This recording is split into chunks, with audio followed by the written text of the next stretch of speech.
నీళ్ళు ఇది కాదు, నీ అత్తగారిల్లే నీళ్ళు అవుతుంది. ఏమైంది కవిత, గంత కోపంగా మాట్లాడతాను? నేనేం కోపం మాట్లాడుతున్నా అక్క? మంచిగా మాట్లాడతానా? నీకే కోపం లెక్క కనబడతానేమో. అట్లా కాదు కవిత, 10 రోజుల నుంచి ఫోన్ చేస్తాను. ఫోన్ చేస్తే ఫోన్ లిఫ్ట్ చేస్తలేవు. తమ్ముడు రోజుకి ఒకసారైనా నాతో మాట్లాడేటోడు. అబ్బబ్బబ్బబ్బా, భూమి మీద ఎవ్వరు లేరు కావచ్చు, నువ్వు మీ తమ్ముడే ఉన్నాడా? ఎప్పుడు చూడు తమ్ముడు తమ్ముడు అని ఇక్కడనే తిరుక్కుంటుంటావు. అయినా నీకు సంసారం ఉన్నట్టు నీ తమ్మునికి లేరా? కొంచెమైనా బుద్ధి ఉండాలి. పెళ్ళం పొరగాళ్ళు ఉన్నారు, ఎందుకు ఊకే తమ్ముని మాట్లాడాలని?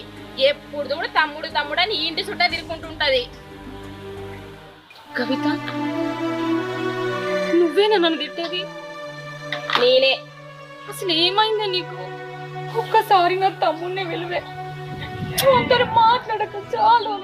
ఒక్కసారి చెప్తే నీకు అర్థం కాదా? మళ్ళీ తమ్ముడు తమ్ముడు అని అంటావు. ఎప్పుడు చూడు తమ్ముడు తమ్ముడు. నువ్వు ఇక్కడ నుంచి వెళ్ళిపో ఫస్ట్.